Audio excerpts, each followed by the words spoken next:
So, Matt, you heard that there. What's your response to this? I got a fun fact too. China's building 275 gigawatts of coal right now. 275 gigawatts of coal. Now, keep that. So, what does that mean? A typical coal-fired power station is about a gigawatt.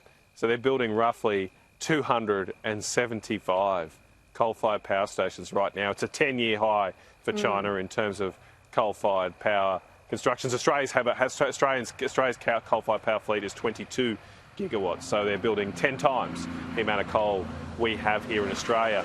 And so Anthony Albanese is focusing on one aspect. They are building solar, but they're also building coal. That's not what he's proposing to do. He's proposing to shut down our reliable power stations, forcing up your electricity bill even more, and then installing a whole lot of intermittent energy that can't be relied on. His agenda is clearly failing, and now he's proposing to double down on that failure.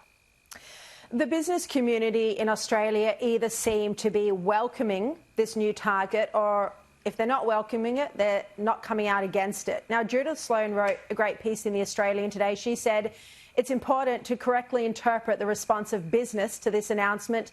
Many CEOs will be seeking special deals and government funding. Best not to upset those in charge here as we head further down the path of crony capitalism. Matt, do you agree with Judith that the business community is not showing leadership out of self-interest?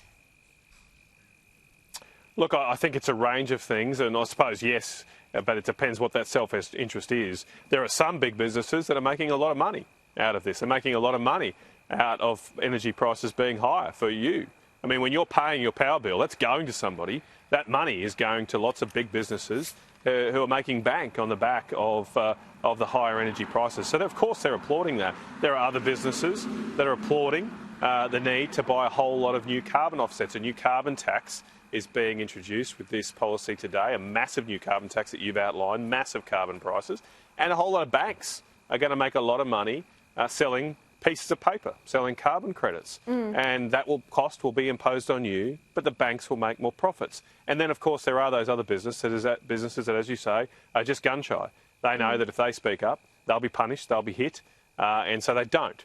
And look, I've had enough of listening to big business, because big business is what has got us into this mess. They promised this stuff. They said, like Anthony Albanese, that net zero would lower power bills. Instead, the absolute opposite has happened, and so maybe we should listen to different people now to get a different result for the Australian people. Matt Canavan, appreciate that. Before you go, though, I do want to ask you about another topic. Late night talk host in America, Jimmy Kimmel, has been sensationally suspended indefinitely after he mocked the death of Charlie Kirk. Have a look. We had some new lows over the weekend with the MAGA gang desperately trying to characterize this kid who murdered Charlie Kirk as anything other than one of them, and doing everything they can to score political points from it. Now, that bit wasn't funny, but I watched as much of it as I could online, and although I didn't agree with it, I think Charlie Kirk was incredible. I've been discussing all week this moral confusion on the left. I found myself laughing because it was a funny segment when he got into the Trump part in the ballroom. I mean, surely it's going too far to cancel someone for comedy. For comedy, that's not the sort of censorious world we want to live in, is it? Well, look, I don't know why Disney has cancelled him. The clip you've just played, though, is a flat-out lie. It's pretty clear that the assassin is not. It was not a MAGA supporter, and so look, I mean, that is the line. Look, what Jimmy Kimmel's done is nowhere near the worst of what we've seen. We've seen some shocking outbursts of celebration over. It's hard to even know that people are doing this, but they're celebrating otherwise respectable people, teachers, doctors, celebrating someone's death. It's assassination. It is absolutely beyond the pale.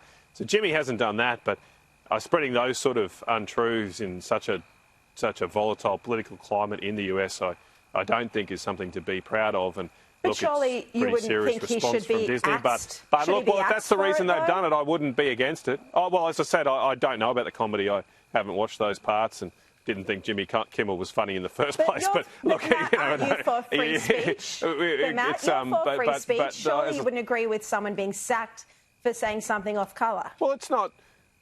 But I mean, look, this is Disney's decision. They're not. I mean, it's not the government doing it. I mean, if the government had said, you know, you're cancelled because of that, that's absolutely, I agree with you. I'd support you. But this is obviously a commercial decision that Disney has made. As I say, I don't know if it's about the jokes or about the lies. And as the lie that he has told, I think is very irresponsible.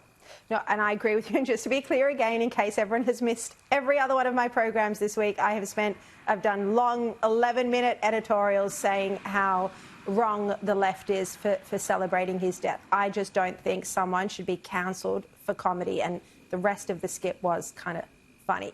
M.Canavan, thank you so much. Appreciate your time. And look, maybe this was just an excuse. They were looking to fire him. That's probably the scenario. They were looking to get rid of him because of, who knows, poor ratings. Now, President Donald Trump